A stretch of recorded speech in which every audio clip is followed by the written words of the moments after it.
ऋषियों ने सूत जी से कहा, हे ऋषि श्रेष्ठ, आप हमें नारद जी की काम विजय की कथा सुनाएं।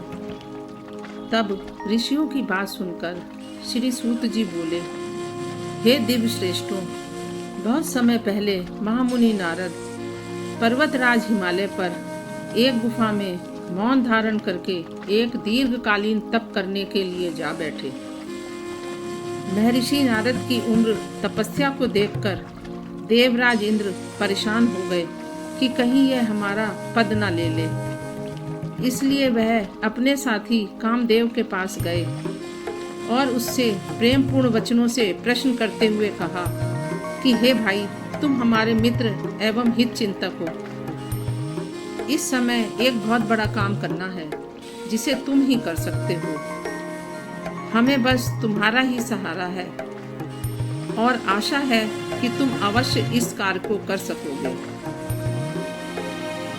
हिमालय के आंचल में स्थित होकर नारद भगवान शिव को प्रसन्न करने के लिए कठिन तप कर रहा है। हमें ऐसी आशंका है कि कहीं वो घमंडी ना हो जाए। अतः जाओ और नारद को उसकी तपस्या से विचलित करो। सुरेश्वर इंद्र के निर्देशानुसार कामदेव देवर्षि नारद जी के पास पहुंचा और उनको विचलित करने की चेष्टा करने लगा। वातावरण में मादकता छा गई। बसंत की बहार से वातावरण सुगंधित हो उठा।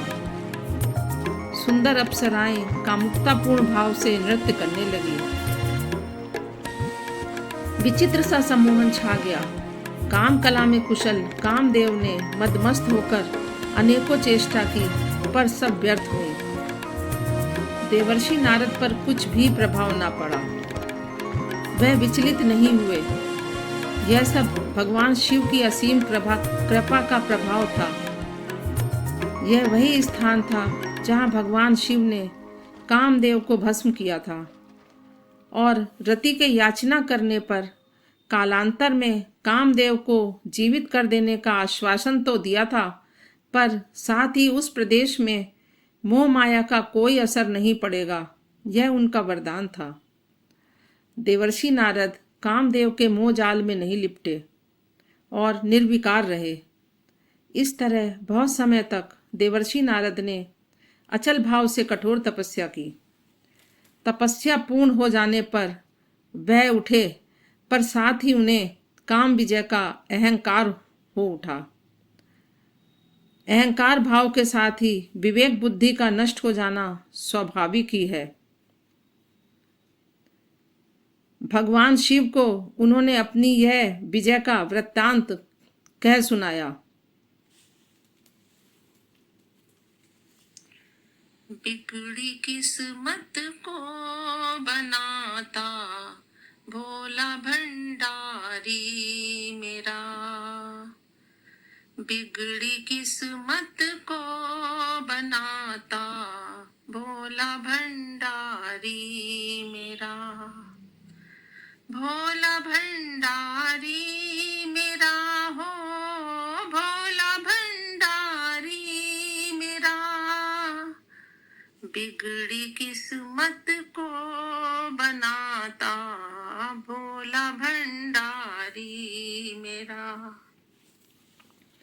नारद जी की अपने मुंह अपनी प्रशंसा को सुनकर भक्त वत्सल भगवान शिव ने उनके कल्याण की कामना से प्रेरित होकर उन्हें शुभ आशीर्वाद देते हुए कहा कि देखो, इस समाचार को अपने ही तक सीमित रखना। देवताओं और विशेषकर भगवान विष्णु से ना कहना। यह सही है कि तुम उनके भक्त हो, पर तुम्हारा कल्याण इसी में है कि उनसे भी इस वृतांत को ना कहना। हमारी सीख का ध्यान रखना, परंतु होनी होकर रहती है। भगवान शिव की सीख नारद जी को पसंद नहीं आई। यह भी कदाचित भगवान शिव की ही माया थी। नारद जी ब्रह्मलोक पहुँचे और ब्रह्मा जी को अपनी कथा सुनाई। सब कथा सुनकर ब्रह्मा जी ने भी भगवान शिव जी की तरह नारद जी को आशीर्वाद देकर उनसे कहा कि इस वृतांत को गोपनीय रखना, किसी से प्रकट ना करना। पर नारद जी पर तो उस समय घमंड का भूत सवार था। तुरंत ही वे विष्णु लोक पहुंचे। भगवान विष्णु तो अंतर्यामी ठहरे। शिव जी का ध्यान करके उन्होंने सब कुछ समझ लिया और नारद जी की बड़े प्रेम से अभ्यर्थना की। कुशल संवाद के बाद नारद जी से उनके शुभ आगमन का अभिप्राय पूछा। भगवान विष्णु द्वारा सत्कार होने पर नारद जी ने बड़े गर्व के साथ कामदेव पर विजय पाने की कथा कह सुनाई।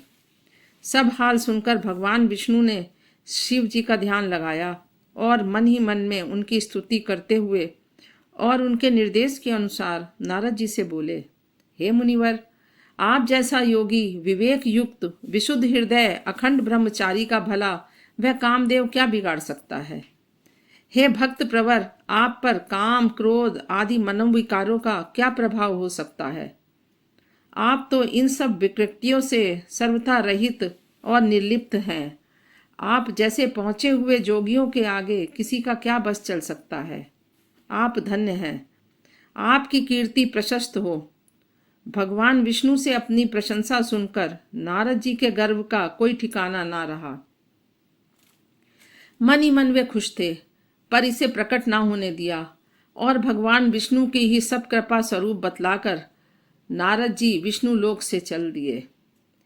हरि माया का है नहीं कहीं आदि और अंत, जो माया में जा फंसे नारद जैसे संत। भक्त वत्सल भगवान विष्णु ने समझ लिया कि नारद जी में अहंकार उत्पन्न हो गया है और यह उनके लिए हितकर होगा। अपने भक्त के कल्याण की कामना से प्रेरित होकर उन्होंने नारद जी के अभिमान को दूर करने का निश्चय किया और नारद जी के जाने पर उन्होंने अपनी प्रबल माया रची। नारद जी को अपनी मार्ग में एक अभिराम नगर मिला। शील निधि नाम के राजा का वह राज था। शील निधि की एक कन्या थी जो अत्यंत सुंदर और गुणवान थी। उसी दिन उसका स्वयंवर था। दूर दूर के राजकुमार उसको प्राप्त करने के लिए आए हुए थे। खूब चहल पहल थी। नगर को विविध प्रकार से सजाया गया था। यह देखकर नारद जी राजमहल की तरफ निकले।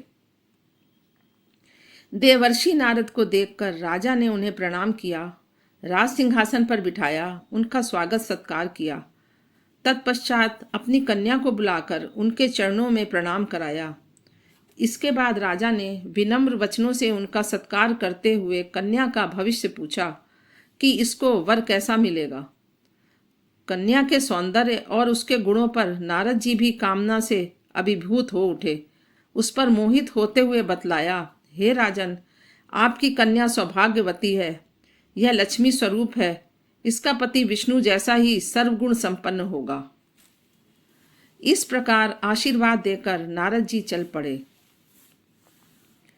उनके मन में उस कन्या को प्राप्त करने की अभिलाषा प्रबल हो उठी, पर अपने साधु जैसे स्वरूप का उन्हें जब ध्यान आया तो सोचा कि अन्य राजकुमारों के आगे वह कन्या हमें कैसे वरण करेगी। हमारे में तो इतना रूप है ही नहीं, तब वह कन्या हमारे ऊपर कैसे मोहित होगी। यह विचारते हुए एक उपाय उन्हें सोच पड़ा। सोचा कि यदि मैं विष्णु का रूप लेकर वहां जाऊं तो अवश्य ही काम बन जाएगा। जय श्री हमें छोड़ किसी को मिल ही नहीं सकती। ऐसा सोचकर फिर विष्णु लोक में पहुंचे और भगवान विष्णु से सारा हाल कह सुनाया कि मैं चाहता हूं कि उसका विवाह मेरे साथ हो। इसीलिए आप कृपा कर अपना स्वरूप मुझे प्रदान कर दीजिए, जिससे काम बन जाए। इस कृपा के लिए मैं आपका सदैव कृतज्ञ रहूंगा। नारद जी के इन वचनों को सुनकर भगवान विष्णु ने उन्हें आश्वासन दिया कि मैं आपका हर तरह से कल्याण और हित करूंगा। इसके बाद उन्हें हरि रूप दे दिया। यह कहकर नारद जी को सादर विदा किया। हरि नाम वानर का भी है। भगवान ने उन्हें वानर रूप उनके वास्तविक कल्याण की कामना से प्रेरित होकर दिया था। जिस प्रकार वैद्य रोगी के हित विचार से कड़वी औषधि भी निसंकोच देता है, नारद जी इस मर्म को नहीं समझ पाए। वह मन ही मन फूले नहीं समा रहे थे। अपने को सर्वश्रेष्ठ समझते हुए जल्दी जल्दी स्वयंवर में आकर राजाओं के बीच स्थित हो गए। भगवान विष्णु ने वानर का स्वरूप देकर भी उनकी रक्षा के लिए उसमें यह विशेषता लगा रखी थी कि उनका यह स्वरूप केवल वह कन्या ही देख सके। सभी को वह अपने ऋषि स्वरूप में ही दिख रहे थे, परंतु वहां पर 2 रुद्रगण ब्राह्मण रूप में बैठे हुए थे। वह इस भेद को अच्छी तरह जानते थे। कुछ समय के पश्चात राजकुमारी अपनी जयमाला लिए आ पहुंची। नारद जी की वानर की शक्ल देखकर उसे खींच हुई। उनके पास आई भी नहीं। अपने योग उसे कोई नहीं दिखाई दिया। वह उदास सी हो गई। लेकिन इसी बीच भगवान विष्णु राजा के रूप में आ पहुंचे। उनका विष्णु रूप और किसी को दिखाई नहीं देता था, केवल कन्या ही देख सकती थी। भगवान विष्णु के परम सुंदर स्वरूप को देखते ही उसने अपनी जयमाल उनके गले में डाल दी। भगवान विष्णु भी उस कन्या को लेकर अंतर्ध्यान होकर अपने लोक को चले गए। नारद जी और दूसरे राजा निराश होकर चल दिए। ब्रह्म रूपधारी उन 2 रुद्र गणों ने आकर नारद से हंसते हुए कहा, हे मुनि, आप वानर की शक्ल पर किस प्रकार सुंदरी को पाने की अभिलाषा कर रहे थे? नारद जी चौंक पड़े। उन्हें विश्वास नहीं हुआ, पर जब दर्पण में अपनी शक्ल देखी तो शर्म से उनका बुरा हाल हो गया। वह मन ही मन भगवान विष्णु पर बड़े क्रोधित हुए और साथ ही उन दोनों रुद्र गणों पर भी क्रोधित होकर हंसी उड़ाने के कारण उन्हें राक्षस हो जाने का श्राप दिया।